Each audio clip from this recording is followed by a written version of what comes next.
1, 2, 1, 2, 1, 2, 1, 2, 1, 2. C'est bon, Guillaume? Ouais, c'est bien. Bien, donc bonjour à toutes et à tous. Très heureux de vous accueillir ici pour le quatrième conseil municipal de l'année, notamment le premier après les vacances, bien que les vacances sont déjà passées depuis plus d'un mois, donc c'est déjà maintenant du vieux. On est bien sûr ici dans cette salle Montaigne.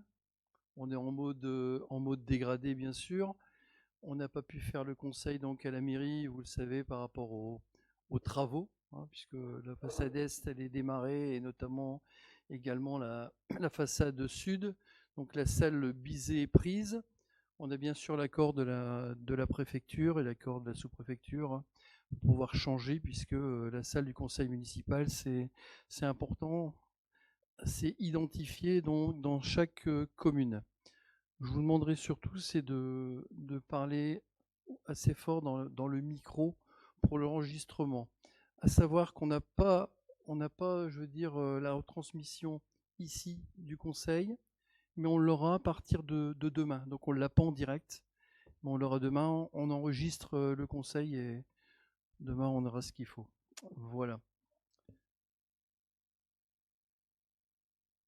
Je voudrais déjà avant tout, c'est souhaiter la bonne fête à Serge. Et on a un Serge, j'ai vu au moins un. Voilà, là-bas dans l'Assemblée. Donc bonne fête à vous. Donc la feuille d'appel, Pascal Horry présent, Arnaud Boquel, Claire Hardide, Nadja Terki, donc travail à l'excuser, pouvoir à Pascal Horry, Sylvie de Villers, Bernard Delbecq, excusé, pouvoir à Sylvie de Villers, Anne Delors, Karim Ayaten, Henri Motti, Damien Tenré est d'astreinte, mais doit arriver comme d'habitude. Donc on va le voir certainement arriver un moment ou l'autre. Marina Moreski, Louisa Kentache, Cyril Piret, Serge Leblanc, Caroline Boucher, Freddy Héribon, Patricia Gussionne, Nathalie Garin, excusée, pouvoir à Henri Motti, Cathy Leport, excusée, pouvoir à Patricia Gussionne, Malika Tertag, Daniel Bricou, excusé, décès de son neveu. Je voudrais souhaiter justement bon courage, notamment à sa famille également.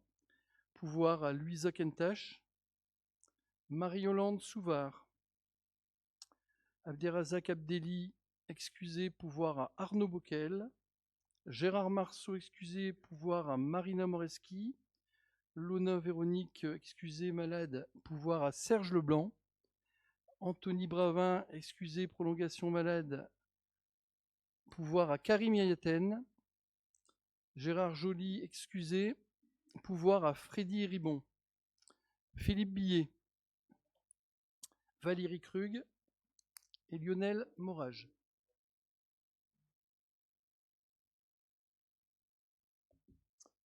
Voilà, merci. Le quorum est atteint. On passe donc au compte rendu du 24 juin dernier. Y a-t-il des questions sur ce compte rendu? Rien. Donc je le soumets au vote. Y a-t-il des avis contraires? Des abstentions? Je vous remercie. Je passe aux informations. Donc on a eu une réunion publique le 9 juillet dernier sur la place basse sur divers travaux. On avait centre administratif, on avait le centre culturel, toute la place basse bien sûr. On avait les bâtisses donc en montant la rue Jean Jaurès, et ce qui est en train de finir de se construire, qui est pratiquement terminé. Ils finissent la façade et les finitions notamment sur la place haute, hein, place de la République. Voilà. La fête de l'eau le 24 août qui s'est très bien passée.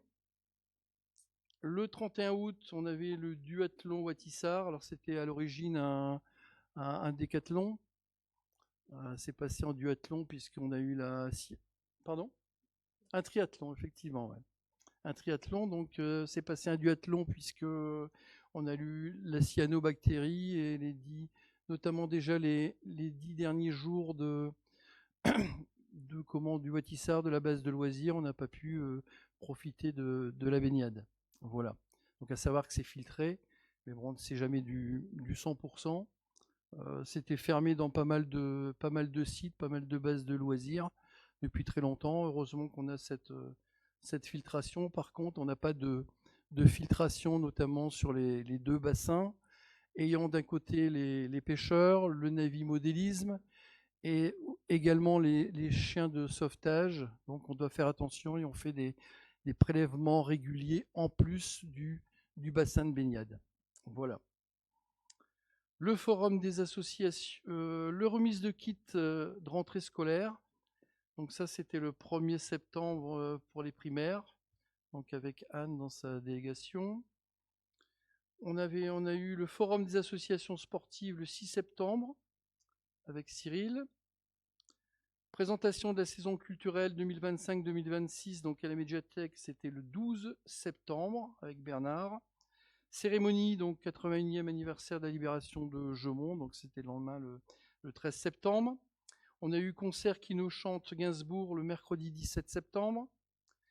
4e édition du concours des 100 kilos avec le bodybuilding. C'était vraiment une compétition qui était bien organisée. Franchement, ça s'est passé ici, dans cette salle. Il y a eu pas mal de monde. Donc ça, c'était le samedi 20 septembre. Bienvenue à Damien, qui est d'astreinte. Donc, journée de sensibilisation au handicap, donc à la salle Jean-Bouin, les 2 et 3 octobre. On a eu le forum de l'emploi par le CCS le 3 octobre. C'était à la Maison de la Solidarité. Beaucoup de monde également. Le lancement de la Semaine Bleue, c'est depuis hier jusqu'au 12, donc toute la semaine. On a la Journée nationale du commerce de proximité. Ça sera ce samedi de 10h à 17h. Le Wati Dog Run, les 18 et 19 octobre, donc tout le week-end au Watissard. C'est une nouvelle association qui court avec leurs chiens. On a le salon de la BD à la médiathèque le 18 octobre. On a le colloque du handicap le 6 novembre à la salle Montaigne. Donc ce colloque, c'est pour les 20 ans, les 20 ans de la loi du 11 février 2005 sur le handicap. On a la cérémonie, bien sûr, du 11 novembre, comme d'habitude. Le festival de jazz du 14 au 22 novembre à la salle Montaigne, ici même. On a le colis des anciens Salbizé. Alors, je dis bien Salbizé, puisque la Salbizé sera remis. C'est-à-dire que le prochain conseil, on sera à la Salbizé. Ça avance bien. Donc, colis des anciens, c'est les 2, 3 et 4, donc avec Sylvie. Subvention pour la salle Mimoun, donc ça c'est une subvention de l'État qu'on a eue pour pouvoir refaire la salle Mimoun. On avait pointé justement, il y avait pas mal de petites choses à faire, elle est vieillissante. On a une subvention de 712 720 €. Donc c'est déjà une belle subvention, c'est très bien. Le reste des informations, ça concerne les travaux, centre-ville et ailleurs. Finalisation donc des trottoirs, l'angle rue des Anges et le foyer Soleil. Donc ça, c'est en attendant notamment de refaire les travaux du Dalo, qui seront en principe dans à peu près une année, on comptait septembre-octobre, donc 2026. Les tours Joffre sont terminées, vous avez vu, tout est aplani, donc c'est propre. Ça c'est réglé par rapport au mois de juillet pendant la réunion publique où on avait encore 2 tours sur pied. Les questions, M. Billet, on vous a répondu. On avait la piscine, etc. Donc ça, vous avez dû avoir. Voilà. Les travaux Rocamat. Première phase est terminée. J'en avais déjà parlé. Le désamiantage, la démolition, donc la déconstruction qu'on appelle ça maintenant, notamment des bâtiments. La dépollution du site et la sécurisation. Il reste aujourd'hui des merlons. Les merlons, on les garde notamment pour pouvoir récupérer tous ces gravats, donc tous ces matériaux, ou on les récupère pour ce site-là, ou on les récupère pour des autres travaux, ou alors on peut même les vendre. On a 3 solutions. Ça nous permet également en attendant donc d'éviter les occupations non désirables. C'est déjà important, donc ça fait partie également de la sécurisation. Voilà. On a d'ailleurs les gens du voyage qui sont arrivés assez fortes cet après-midi. Voilà, l'agglomération est prévenue. Les travaux de la courte en Ray, donc les travaux ils ont été achevés. Là aussi c'est un bel ouvrage, un bel ouvrage avec des contraintes techniques importantes. On n'en a pas trop parlé. Je ne sais pas ceux qui sont allés voir cet ouvrage, mais c'est magnifique. Ça a été bien fait avec imitation pierre bleue. En fait, le parking, il n'était pas maintenu. Il était maintenu par un mur, mais ce mur-là, il a tenu quand même assez longtemps. Alors quand ça commence à partir, heureusement qu'on n'a rien eu. Il y avait du terrain, l'habitation n'était pas juste à côté. Mais bon, ça a tenu ce que ça a tenu. Aujourd'hui, il a fallu quand même mettre un bon billet pour pouvoir refaire cette partie de mur. Un mur également en réfection en face de DRDR, donc côté habitation, notamment le rejointoiement et la consolidation pour un souci de sécurité. Hein, voilà, donc ça, il est en cours. Donc voilà, nous, pour les informations. Monsieur Billet. Merci, monsieur le maire. Bonsoir à toutes et à tous. Effectivement, vous l'avez évoqué dans les communications, nous avons posé 3 questions. 3 questions écrites. D'abord, nous vous remercions pour les réponses qui ont été très claires. Nous voulons simplement y revenir, exposer les 3 questions. La première question que nous avons posée concernait l'exonération de la taxe foncière pour les bailleurs sociaux. C'est un dispositif pour lequel nous avons quelques inquiétudes quant à son efficacité. Vous donc nous avez apporté beaucoup de réponses qui permettent de comprendre que c'est un dossier qui est extrêmement complexe et sur lequel il faut y aller d'une manière délicate. Donc, nous avons bien enregistré les documents que vous nous avez donnés, qui concourent à notre propre réflexion, et on vous en remercie. La deuxième question, elle posait sur notre inquiétude par rapport à l'éventuelle diffusion d'images de vidéosurveillance. Et c'est vrai que on a ici à Gemont donc un système de vidéosurveillance qui fonctionne bien, avec un mur d'images et des gens habilités et compétents pour analyser les images. Se pose la question, parce que la technologie existe, se pose la question d'éventuelle diffusion de ces images sur des portables, et notamment des portables d'élus. Donc, nous vous avons posé la question. Vous nous avez rassuré en disant que aucun élu ici n'avait des images sur son téléphone, ce qui est une excellente chose, parce que évidemment ces images sur des téléphones portables d'élus, ce serait quelque chose d'illégal qui pourrait entraîner la condamnation des élus, mais aussi des services et des entreprises qui proposent cette technologie. Donc, c'est une excellente chose que, comme vous nous le dites, aucun élu ici n'ait des images sur son téléphone. La troisième question que nous avons posée concernait la démolition de la piscine. Effectivement, nous avons posé la question de l'éventuel report de la démolition de la piscine. Cela pour 2 raisons. La première raison, c'est qu'on a du mal à comprendre que l'on puisse priver la population de Gemont pendant au moins 3 ans de piscine. On n'est quand même pas plus bête qu'à Fourmies. À Fourmies, où ils reconstruisent la piscine, le maire a décidé de maintenir la piscine ouverte tant que la nouvelle n'était pas construite. Donc, Ça, c'est le premier problème. Le deuxième problème, quoi qu'on en dise, je le répète, nous n'avons aucune garantie que ce projet ira au bout. On sait que les finances de l'agglomération sont très tendues. Alors je sais, j'ai bien entendu et relu les propos de M. Bockel sur les finances de l'agglomération. Très bien, M. Bockel répète bien ce qu'on lui demande de répéter. Cela étant, M. Bockel, là par contre, quand vous dites que je diffuse de fausses informations, là je ne suis pas d'accord. Si vous relisez bien, la seule chose que j'ai dite, c'est qu'il était marqué sur le ROB 2023 de l'agglo, situation intenable. C'est la seule chose que j'ai dite, et ça, vous pouvez vérifier, c'est bien écrit dans le ROB de l'agglomération.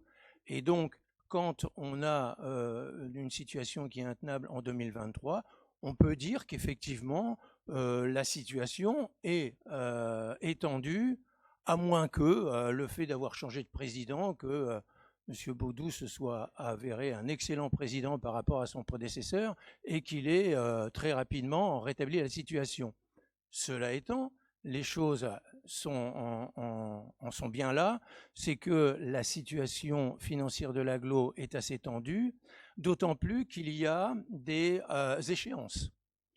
Le SIAD, le SIAD où finalement devient des locataires des déchets, donc on va payer des loyers qui risquent d'augmenter.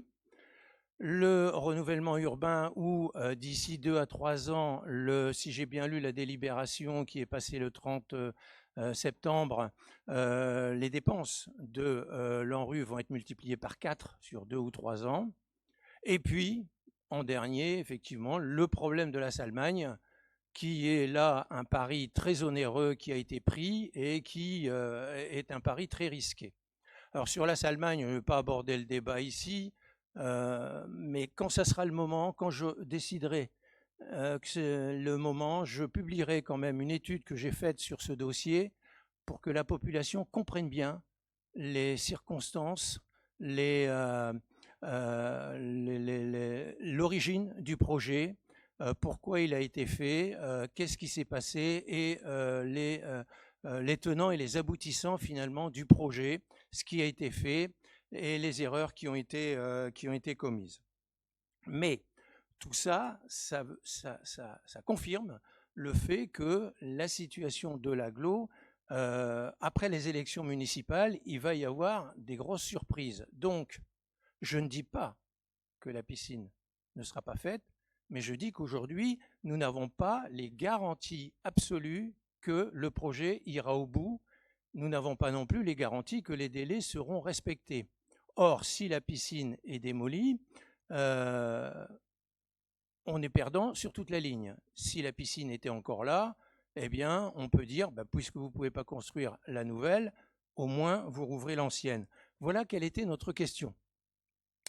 Et là, sur la réponse, en fait, vous nous refaites le coup de la MMA.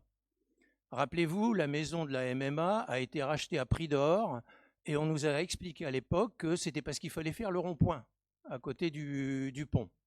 Finalement, ça a pris tellement de temps qu'on a construit le rond-point avant de démolir la maison. Reste quand même qu'on a acheté cette maison-là à un très gros prix.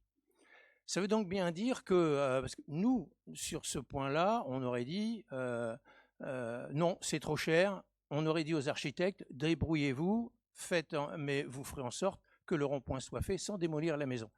Et c'est un peu la même chose qu'on devrait dire aujourd'hui. Aujourd'hui, cette place basse où tout a été démoli, Lidl, Maison des Sports, Foch, patinoire, il y a une place énorme. Et là où je ne suis pas d'accord, c'est quand on me dit qu'on est obligé de démolir la piscine pour pouvoir construire la nouvelle. Les choses, elles marchent à l'envers. Ici, on est à Jeumont. On n'est pas à Maubeuge, on n'est pas à Lille, on n'est pas à Paris. Ici, on est à Jeumont et on défend la population gemontoise. Donc, pour nous, c'était à nous de dire aux architectes, et à l'agglomération, nous, on est désolés, mais on veut que la piscine reste ouverte pour nos habitants. Vous vous débrouillez comme vous voulez, c'est votre job, mais vous faites le nouvel équipement, et dans le planning des travaux, la démolition de l'ancien équipement sera sur la fin des travaux. Voilà quelle est notre opinion sur ce sujet, et c'est vrai qu'on a été un peu déçus par la réponse. J'en profite pour poser une question, parce qu'on a quand même une agglomération. Alors j'ai été accusé d'être contre l'agglomération, contre le vivre ensemble, mais on peut quand même s'interroger sur l'attitude de l'agglomération, qui, je le rappelle, nous prend 95 000 € tous les ans sur un bâtiment, la gare qu'on a fait pour elle, qui nous ferme la piscine pendant au moins 3 ans, et qui en plus vire carrément des commerces qui sont sur place. Et donc j'en arrive à la question sur le commerce qui se trouve à côté de la piscine. À Gemont, la Perle et la friterie qui s'appelait Chouli, qui s'appelle maintenant Tisfrit, faisait partie du patrimoine commercial de Gemont. Aujourd'hui, j'ai vu un courrier de l'agglo qui dit bon bah ça y est, le 30 octobre, vous partez. Et l'agglo, elle refile la patate chaude, si j'ai bien compris, à la ville, en disant à la ville, à vous de trouver un endroit. Donc, je sais qu'il y a urgence, donc je vous pose la question, je terminerai par là. Est-ce qu'on a trouvé une solution pour ce commerce? Vous savez que pour un commerce, si on doit fermer 1 mois ou 2 mois entre une fermeture et une réouverture, on perd quand même beaucoup de clients. Donc, il faut qu'il puisse y avoir une continuité du service. Et j'en reviens à la question de la piscine. Si on avait reporté la démolition de la piscine, ça ne posait pas de problème de se donner un petit peu plus de temps, de refaire une autorisation temporaire, une autorisation d'occupation temporaire de quelques mois, le temps de trouver une véritable solution. Je pense que ça doit pouvoir se trouver. J'espère que vous l'avez fait. Donc, ma question est, où en est-on sur ce dossier? Merci. Bien, merci Monsieur Billet. Donc je reviens. Oui, je vais faire tout de suite, je l'ai vu. Je nommerai secrétaire de séance Patricia, que j'avais omis de tout à l'heure. Bien, donc je voudrais revenir sur le... Alors première question, je ne reviens pas dessus, vous avez dit que c'était bon. La deuxième question vidéo, oui, je vous le confirme. Je préciser quand même que qu'en fait, c'est vu sur le téléphone portable de la responsable de la police municipale. Elle l'a sur son téléphone, elle l'a sur une tablette jusque donc chez elle, ce qui permet justement de pouvoir travailler en bonne et due forme. Moi personnellement, je peux l'avoir, quand je dis je peux, parce que avec mon pouvoir de police de maire, mais je ne l'ai pas. Je ne l'ai pas mis sur le téléphone. Voilà, j'estime qu'il y a une police municipale qui est conséquente et qui fait son job, et ils me préviennent en temps et en heure et n'importe à quelle heure de la nuit. Voilà. Je vais revenir sur juste la petite partie. C'est pas le cyan, c'est le ciaved. Hein. C'est le ciaved, c'est pas le cyan. Hein. Juste simplement, voilà. Personnellement, je n'ai jamais dit que vous étiez, moi, contre le vivre ensemble.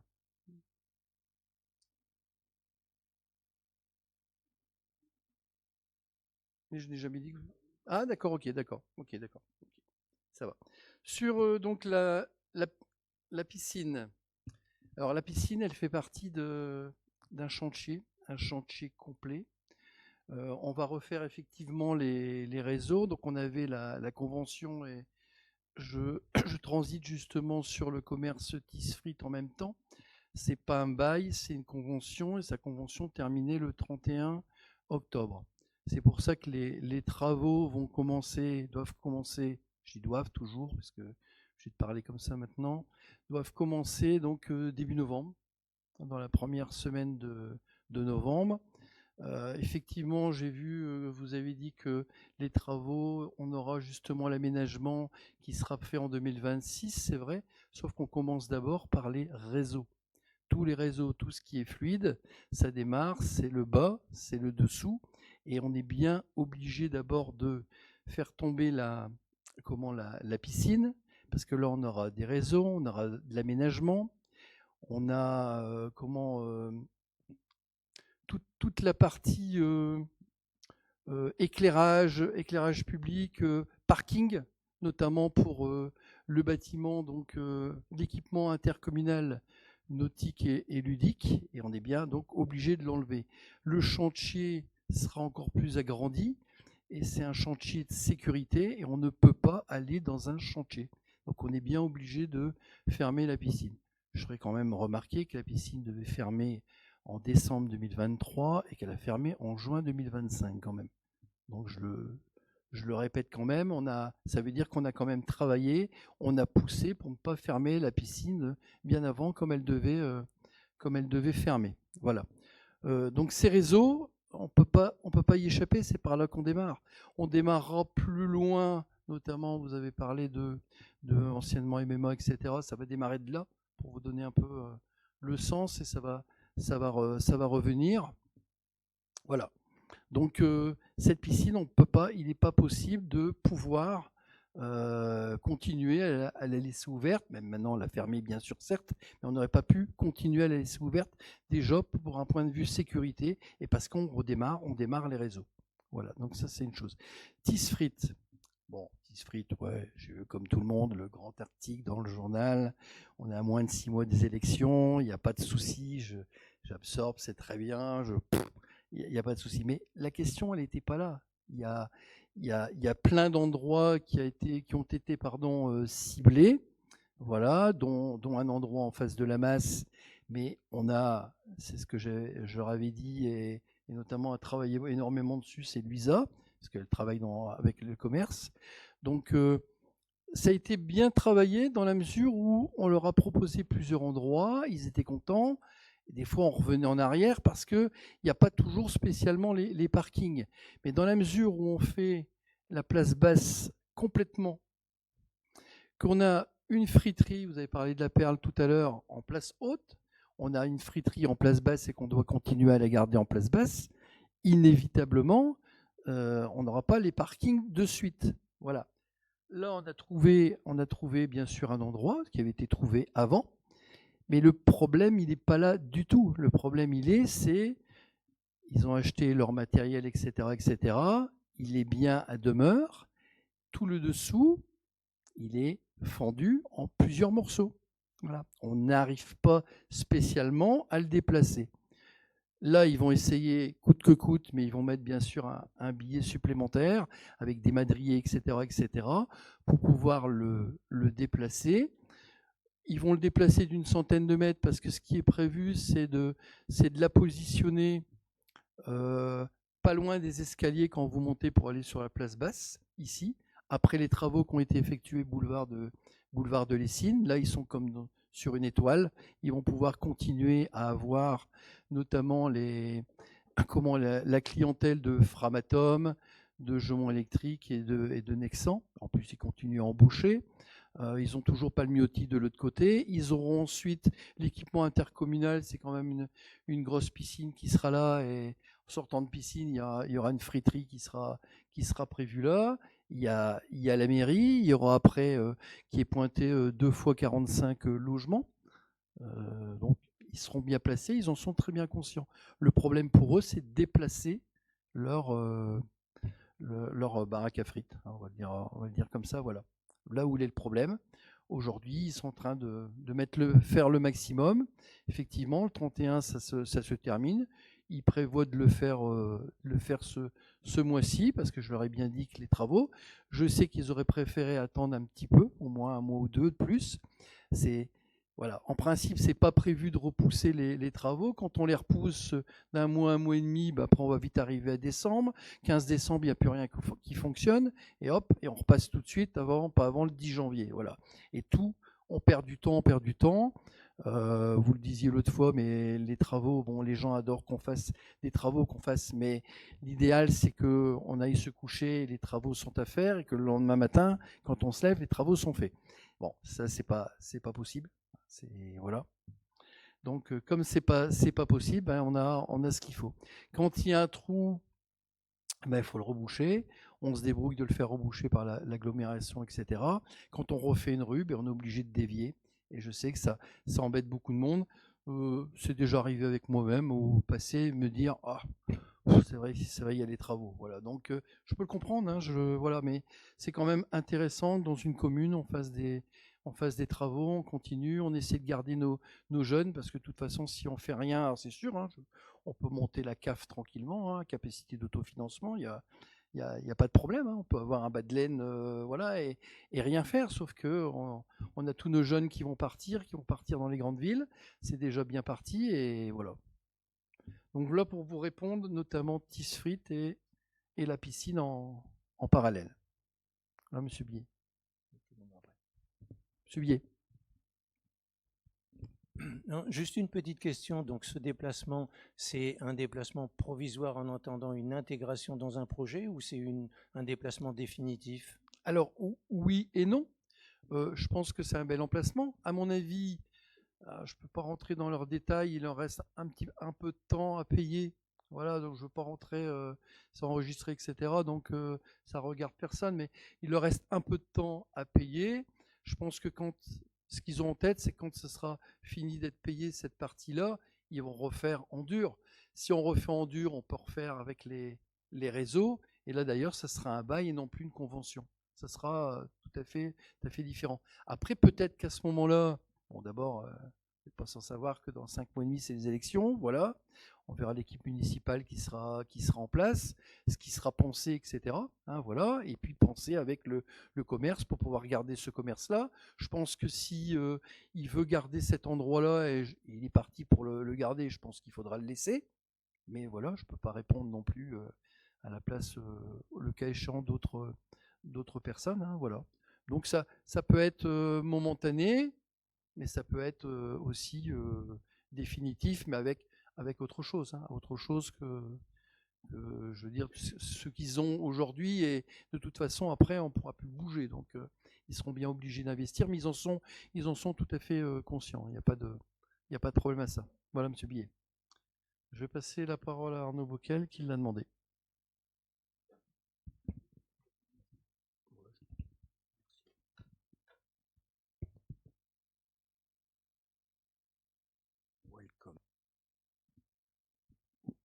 Merci Monsieur le maire. Moi je voulais juste, parce que bon, ici c'est pas forcément le lieu pour faire le débat de l'agglomération, mais même si l'agglomération a un rôle important effectivement dans les investissements futurs du territoire. Tout à l'heure vous disiez c'est une opinion, Monsieur Bier, non c'est pas une opinion. Hein. Le budget c'est pas une opinion. Il y a la réalité. La réalité elle est là. Je lisais encore lors du dernier budget, l'agglomération, c'est 12 millions d'euros d'excédent net. Les chiffres parlent d'eux-mêmes, hein, on n'invente pas les chiffres, Monsieur B. On ne peut pas confondre le fonctionnement et l'investissement. C'est une capacité à rembourser sa dette qui a diminué d'année en année. Et c'est aussi, sans contracter de nouvel emprunt, plus de 31 millions d'euros d'investissement avec une épargne brute qui s'élève à plus de 25 millions d'euros. Donc, on va rassurer tout le monde, l'agglomération, en allant aussi, bien sûr, chercher des subventions auprès des différents partenaires, et on sait qu'aujourd'hui, on peut aller jusqu'à 90% de subventions, je pense.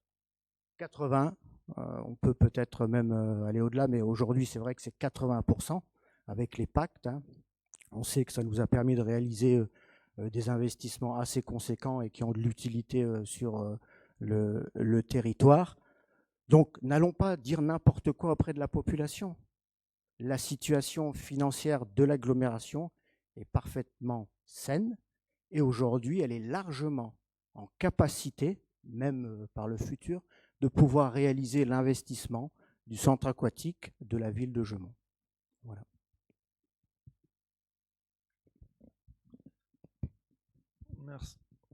Merci Arnaud.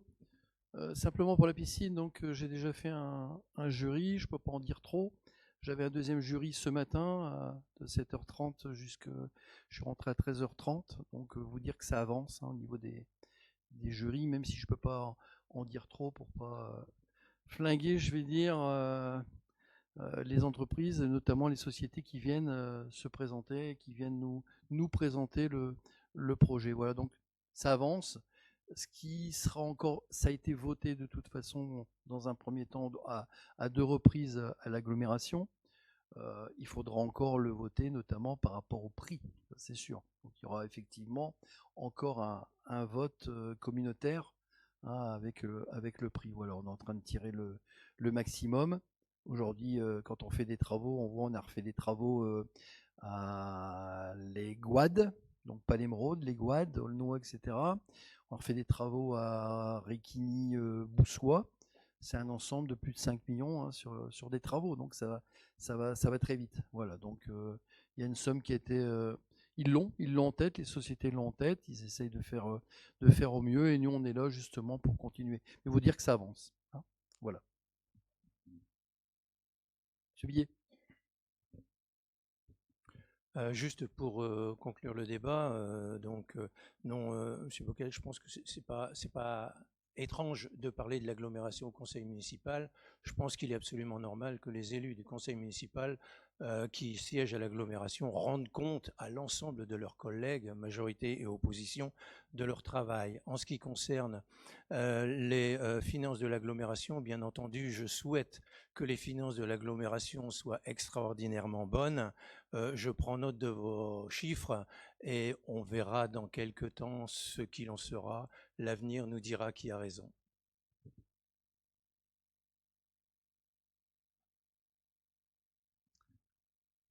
Merci, Monsieur Billet. Bien, donc j'en ai fini avec les informations, vos questions, vos premières questions. Nous allons passer donc aux décisions jusqu'à ce jour. Y a-t-il des questions particulières sur les décisions? Non, d'accord. Donc je le soumets au vote. Y a-t-il des avis contraires? Des abstentions? Je vous remercie. J'ouvre donc la séance du conseil municipal et je démarre par la première délibération, mais je vais dire les 7 premières délibérations. On va les lier. Si vous voulez les voter indépendamment, on le fera. Sinon, on les votera tous ensemble. Ça demande bien sûr une explication parce que c'est la première fois qu'il y a 7 délibérations pour des créations de postes. Alors, comme on est à moins de 6 mois des élections, je pense que c'est légitime d'avoir une explication. Depuis le 1er septembre 2025, donc ici, juste là, on est obligé maintenant quand on passe un grade autre que la catégorie B et la catégorie A, on est obligé systématiquement, même dans les 3 échelles C1, C2, C3 de la catégorie C, de passer en délibération. Toute personne qui rentre, même pour quelques heures, on doit passer en délibération. On doit même aujourd'hui postuler sur son propre poste quand on change de grade chez les fonctionnaires, même de C1, C2, et voilà.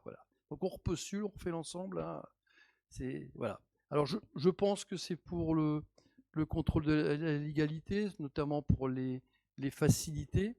Nous, ça ne facilite pas bien sûr les services, c'est du travail supplémentaire. On a par exemple les ALSH. Donc quand on prend des gens pour les ALSH ou entre midi, etc., pour surveiller les cantines, pareil. Même si c'est pour une semaine, si c'est 2 semaines, on doit passer en délibération. Voilà pourquoi aujourd'hui on a 7 délibérations pour des... Voilà, je voulais quand même C'était logique. Hein, voilà. Donc, première délibération, c'est la création de 7 postes à l'organigramme filière technique, 7 postes d'agents de maîtrise aux promotions internes. Donc ça, c'est ce qui était prévu. Certains vont bientôt partir en retraite. Donc c'est passé bien sûr l'ensemble au CST du 1er octobre. Voilà. Je vais les faire et puis vous me direz si on les vote une par une ou pas. Hein. Non, c'est bon? Donc voilà, alors je les soumets au vote. Y a-t-il des avis contraires? Des abstentions? Je vous remercie. Délibération 2, donc c'est création d'un poste à l'organigramme filière culturelle. Donc simple avancement de grade. Hein, l'agent est déjà en place, donc c'est à la médiathèque. Hein, voilà, donc pareil, c'est passé au CST. Donc y a-t-il des avis contraires? Des abstentions? Je vous remercie. Délibération 3, création de 2 emplois non permanents à temps non complet pour faire face à un besoin lié à un accroissement temporaire d'activité. Donc c'est le recrutement de 2 contrats pour 6 mois au service des moyens généraux. Alors là, c'est pour combler les PEC, parce qu'on avait chez nous 17 PEC, on en a récupéré un il y a pas longtemps, il y a 15 jours, c'était un premier PEC du mois de mars. En mars, on avait récupéré un PEC de décembre, voilà, et depuis, on n'a plus rien. Donc sur les 17 PEC, on reste pour l'instant avec 2 PEC et on termine les derniers, ce qui fait qu'on est obligé de faire des CDD, et puisqu'on ne peut pas justement enlever les personnes qui travaillent dans les écoles, c'est important, que ce soit pour la surveillance, que ce soit pour la cantine, etc. Voilà, donc, mais en CDD, inévitablement, ça nous redemande plus de RH, plus de moyens. Ce n'est pas la même chose que les PEC. Donc cette délibération 3, y a-t-il des avis contraires? Des abstentions? Je vous remercie. Délibération 4, création d'un emploi non permanent pour faire face à un besoin lié à accroissement temporaire. Donc là, c'est le remplacement de Madame Catherine Mérien au service habitat urbanisme. Donc c'est un poste d'assistante administrative polyvalente. Pour information, on a eu 43 personnes qui ont postulé pour les entretiens et une de Gemont. Je le soumets au vote. Y a-t-il des avis contraires? Des abstentions? Je vous remercie. Délibération 5, création de 10 postes d'adjoints d'animation. Voilà, on y vient. Passer également au CST, donc pour assurer les accueils de loisirs mineurs, donc pendant notamment les vacances d'octobre. Voilà, simplement. Donc y a-t-il des avis contraires? Des abstentions? Je vous remercie. Délibération 6, création d'un emploi non permanent, faire face à un besoin lié à un accroissement temporaire d'activité. Il s'agit du remplacement de Madame El Awami, qui a retrouvé donc un autre emploi. Donc c'est une démission au poste de surveillant dans les écoles, notamment pour la pause méridienne. Simplement vous dire que quand on a un contrat PEC qui est là même depuis une semaine ou deux et qui démissionne, on peut même pas en récupérer un non plus. Donc c'est de la perte pour nous. Je la soumets au vote. Y a-t-il des avis contraires? Des abstentions? Je vous remercie. Délibération 7 et dernière pour ces créations d'emplois. Il s'agit du remplacement d'un PEC qui s'est terminé le 30 septembre de cette année au service centre social EMIA. C'est l'encadrement des temps méridiens, temps de garderie, animation ACM pendant les vacances scolaires, tout ce qu'on ne passait pas avant et qu'on est obligé de passer aujourd'hui. Je le soumets au vote. Y a-t-il des avis contraires? Des abstentions? Je vous remercie. Délibération 8, il s'agit de désignation d'un membre de l'Assemblée spéciale et du représentant permanent aux Assemblées générales ordinaires et extraordinaires pour la Société publique locale du Nord. C'est la SPL qu'on a passé au mois de 24 juin dernier. Voilà. C'est simplement désigner une personne référente. Le maire, là, en l'occurrence, Pascal Horry. Si jamais je ne suis plus maire au mois de mars, il faudra juste changer la délibération. Voilà. Monsieur Bier. Oui, c'est tout simplement une question de logique. Nous n'avons pas voté, nous avons pris des distances avec cette structure, donc on ne participe pas au vote. D'accord. Ok, pas de souci. Savoir quand même une petite chose, je ne sais pas si vous avez tous les éléments comme vous ne l'avez pas demandé. Alors d'abord, il y a toute la partie ingénierie quand on passe par la SPL qui est quand même intéressante pour nous, tout ce qui est qualifié, qui est quand même beaucoup moins onéreux. On a un deuxième point qui est pour moi le plus important. Si vous refaites, je ne sais pas, une salle de sport, vous voulez rénover une salle de sport et vous en avez pour 1 million d'euros. Si sur les 1 million d'euros, vous avez 400, 500, 600 000 euros de subvention. Si vous ne passez pas par l'SPL, vous êtes obligé de décaisser le 1 million d'euros. Et ça, on vous récupère en subvention par rapport aux travaux au fil du temps. Si jamais vous êtes passé par cette SPL, si jamais on a, admettons, 600 000 euros de subvention, on n'a pas déboursé le million d'euros.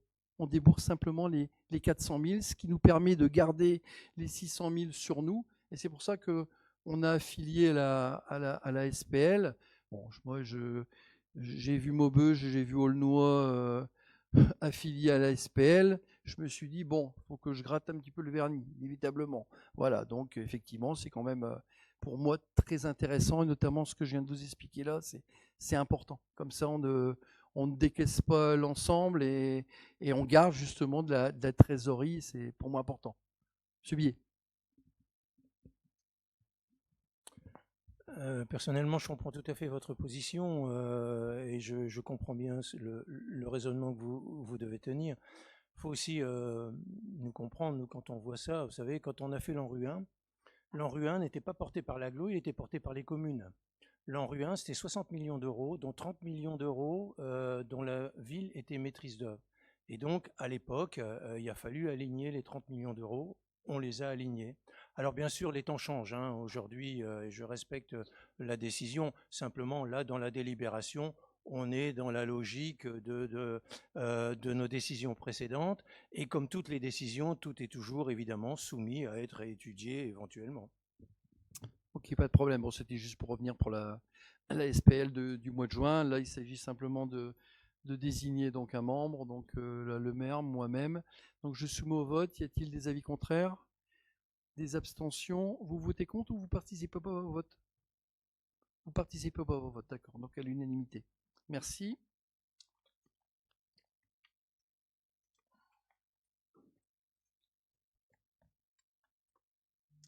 Délibération 9, donc c'est pour le pôle gare centre-ville. Participation par voie de concours, et je passe la parole à Karim Ayaten. Merci Monsieur le maire, bonsoir à tous. Une délibération qui permet de fixer les parts à charge agglo et les parts à charge ville dans le cadre des boulevards, des travaux du boulevard Lessines, dans la requalification du pôle gare centre-ville, et qui fixe le montant à charge de la ville pour un total de 330 000 euros sur un coût total d'une opération à 764 000. Merci Karim. Y a-t-il des avis contraires? Des abstentions? Je vous remercie. Délibération 10, et je laisse la parole à Karim pour la vente de la parcelle cadastrée. Merci Monsieur le maire. Donc là, on se situe un petit peu après la station essence Intermarché, dans la continuité. Et on a une demande donc de Monsieur et Madame Bourlet de rachat d'un terrain qui jouxte leur propriété, qu'ils entretiennent depuis un bout de temps, qui est un terrain agricole non constructible et qui est cédé pour le coût de 924 euros TTC après estimation des domaines. Merci Karim. Monsieur Billet.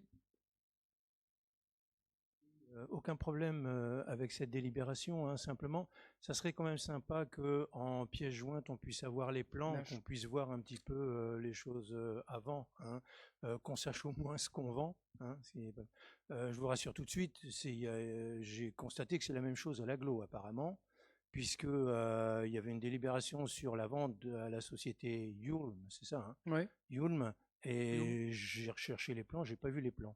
Ce qui me permet j'en profite pour de faire une demande. Est-ce qu'il serait possible d'avoir quand même un plan des installations? On revient encore à l'agglo, excusez-moi, Monsieur Bockel, un plan des installations qui sont prévues par l'agglomération sur ce site.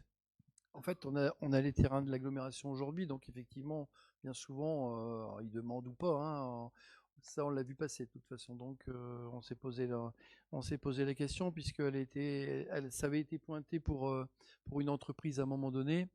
Et ensuite, ils ont laissé tomber. Mais effectivement, je comprends. Alors là, vraiment désolé, j'ai un plan qui était lié. Je pense qu'il est oublié réellement parce que il y avait un plan qui était prévu justement avec la délibération. Donc voilà, je pense que non. Non, tout simplement, vous voyez, dans le cas de la société, donc je crois que c'est Lyulm de nom. Donc pour ceux qui ne connaissent pas, c'est la société en Belgique qui est propriétaire de la marque Burger King. C'est ça. Donc on entend beaucoup de choses dans la population. Où est-ce que ça va s'installer? Ça pourrait être sympa qu'on ait les plans, qu'on sache vraiment où ils vont s'installer. Merci. Ça avait été montré au vœu quand j'ai annoncé que c'était un Burger King juste en face de du nouveau Intermarché.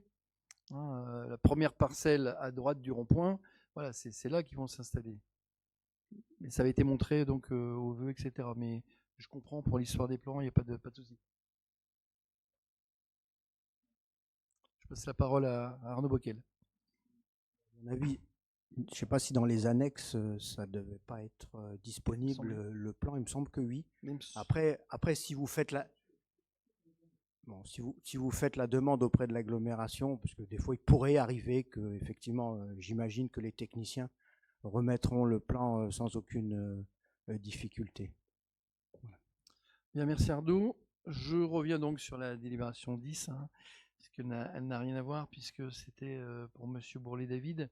Oui, bon, c'est un terrain qui coûte pas grand-chose, 0,85 € du mètre carré, donc c'est pas grand-chose. Mais on a plus d'argent à donner pour l'entretenir, ce terrain, malheureusement, que voilà. Donc, bon, en plus, c'est des plantations qu'il va faire, comme Karim l'a signalé, il n'y a pas de souci. Je soumets au vote. Y a-t-il des avis contraires, des abstentions? Je vous remercie. Délibération 11, participation des collèges et des lycées aux frais de fonctionnement, complexe sportif, ça c'est du classique, comme chaque année, notamment pour 25-26, on est resté à 12 € de l'heure d'occupation pour cette année scolaire. Voilà. Y a-t-il des avis contraires, des abstentions? Je vous remercie. Délibération 12, c'est une subvention exceptionnelle donc à l'association Je Monte Sport Événement.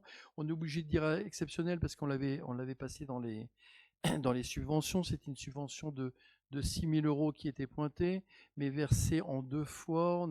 On a fait un versement de 4 000 € d'abord, et on voulait justement que ça se passe bien avec le triathlon. Triathlon qui est devenu un duathlon, mais eux, ça, ils n'en peuvent rien puisqu'ils ont fait un très bel événement, donc ça s'est très bien passé. Donc là, maintenant, on est obligé de dire subvention exceptionnelle, mais elle était déjà pointée dans le budget, donc c'est la deuxième partie de 2 000 € pour Je Monte Sport Événement. Voilà. Y a-t-il des avis contraires, des abstentions? Je vous remercie. Alors, délibération suivante, 13, 14, 15, c'est une DM. Donc ça, je passe la parole à Henri Motti. Et je lis les trois, puisque c'est la même. Merci, monsieur le maire. Bonsoir à tous. Donc, oui, il est proposé de lier ces 3 délibérations qui permettent en fait d'ajuster le budget de la ville. Donc, les 2 modifications proposées portent sur l'ajustement du budget annexe, MIA, et donc du budget principal. Ensuite, les amortissements. Nous avons dû adopter le budget 2025 dans un contexte d'incertitude particulièrement élevé, qui nous a amené à proposer une approche particulièrement prudente. C'est pourquoi nous avons fait le choix de ne pas affecter l'excédent du centre social MIA, alors que même que la ville supporte les dépenses de personnel. Aujourd'hui, la visibilité sur les dépenses et les recettes est suffisante pour permettre le reversement de cet excédent au budget principal et reventiler les crédits au chapitre 11. L'excédent cumulé du centre social s'élève à 222 834,76 €. Il est proposé donc de reverser 200 000 € au budget principal. C'est ce que prévoit la délibération numéro 13. Donc je continue, délibération 14. Donc ça vient actualiser le budget du centre social en le rééquilibrant.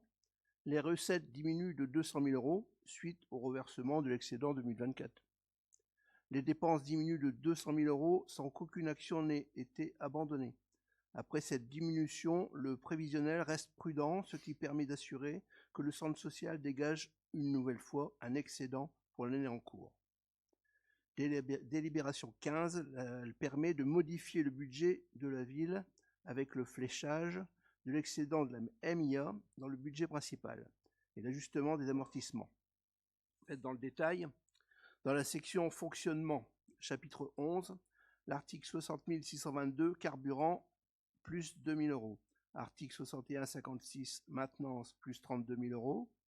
Article 62 61, frais d'affranchissement, plus 2 000 €. Article 61 52 21, entretien et réparation des bâtiments publics, plus 40 000 €. Article 60 42, achat de prestations de services, plus 40 000 €. Article 60 612, énergie électricité, plus 80 000 €. Article 61 84, versement à des organismes de formation, plus 2 000 €. ce qui fait en fait le total de 200 000. Ces crédits correspondent au déploiement du reversement de l'excédent de la MIMA, soit les 200 000 repris au chapitre 75. Chapitre 42, ajout de 366 000 pour finaliser les amortissements. Chapitre 23, virement à la section d'investissement, moins 366 000, pour équilibrer la section à la suite des écritures d'amortissement. Enfin, dans la section d'investissement, chapitre 40, alinéa 28 188, autre immobilisation corporelle, plus 366 000 pour finaliser les amortissements. Chapitre 021, virement à la section de fonctionnement, moins 366 000 euros pour équilibrer la section à la suite des écritures d'amortissement. Merci Henri. Donc en fait, c'est une simple DM, hein, une simple, bien sûr, d'écriture, mais on n'a rien changé par rapport à, pour synthétiser, hein, on n'a rien changé par rapport à d'habitude. La seule chose, c'est que d'habitude, c'est versé avec le budget directement. C'est fait avec le budget. Donc les autres années, on l'avait fait directement avec le budget. Cette année, comme l'a expliqué, l'année dernière, à l'époque de janvier, etc., le préfet nous avait dit stop. Pour l'instant, il n'y a pas le budget. On n'avait pas de gouvernement. Désolé, on en est au même point aujourd'hui. Bon, je pense qu'on va recommencer, on verra bien. Donc on avait, par précaution, on avait dit bon, on laisse pour l'instant, sauf que on doit passer une délibération. D'habitude, on n'a pas de délibération à passer. Donc on a le budget MIA qui bien souvent vous votez, on a le budget général qui bien souvent vous votez contre, parce que voilà, bref. Voilà, donc voilà. Simplement, juste pour synthétiser, là, on n'a rien changé de d'habitude puisqu'on reprend l'excédent, puisqu'on a toute la partie RH qui nous est directement acquis sur le budget général. Voilà. Monsieur Billet. Oui, ben, comme d'habitude, hein, vous le savez bien, comme nous n'avons pas voté le budget, nous ne participons pas au vote, sauf pour donc là que je retrouve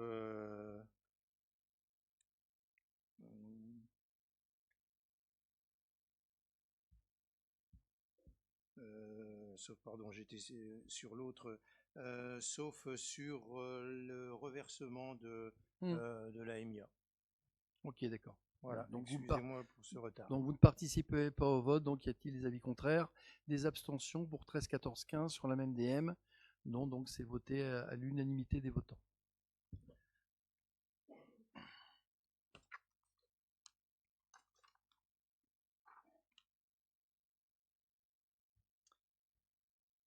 Bien, donc délibération, alors 16, 17 et 18, pareil, hein, je les lis. En fait, c'est le remboursement exceptionnel de tarification, notamment location de la salle Montaigne. On a la 16 pour Madame Karine Lefebvre. Ça s'était passé, on lui avait loué la salle, notamment celle-ci, le 20 juin. La 17, donc c'est pour Madame Geneviève Wabel, qui avait été louée le 28 juin. Et la dernière, c'était le 30 mai à Monsieur Anthony Bravin. Donc en fait, on a eu un souci avec notre chambre froide. Voilà, c'est ça. Donc la première fois, on a l'astreinte est venue, elle a chanté bien sûr l'ensemble. Ils ont vu ce que c'était, ils ont changé donc la pièce après dans le temps. Ça s'est fait assez rapidement. Ça a tenu un moment. C'est une autre pièce qui a lâché derrière.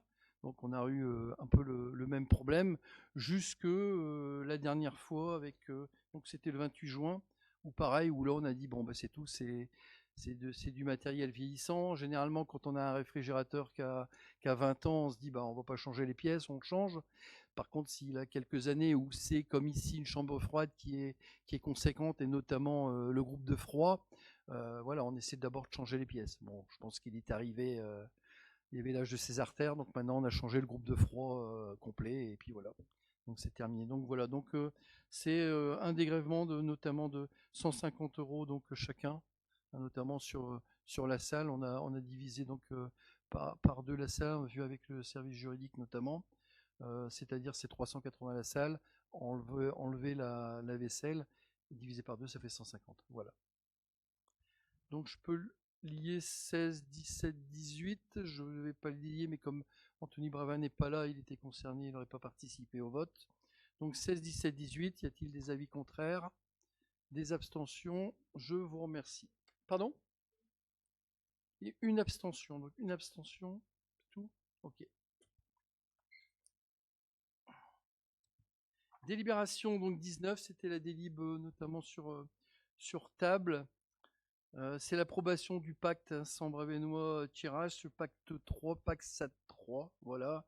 Alors c'est 2025-2029, j'aurais plus dit 2026-2030, mais voilà. Donc notamment on a signé ça, donc moi j'ai participé à la signature, c'est dedans, je vais pas vous lire toutes les 3-4 pages de... Voilà, il y a toutes les EPCI, les EPCI de la Thiérache et notamment de l'Avesnois, plus des communes supplémentaires, les communes urbaines, hein, toutes les communes urbaines, donc Le Quesnoy, Fourmies, Jaumont, Aumont, Maubeuge, Aulnoy, plus Avesnes, qui n'est pas prévu au démarrage comme une commune urbaine, qui est en dessous de 5000 habitants, mais qui est le siège de la sous-préfecture. Donc on a les maires de ces communes-là ont signé en plus le pacte avec différents organismes, hein, la SNCF, les voies navigables, etc., etc. Voilà. Donc c'est juste, on doit le passer en délibération, hein, alors que ça a été signé, voilà.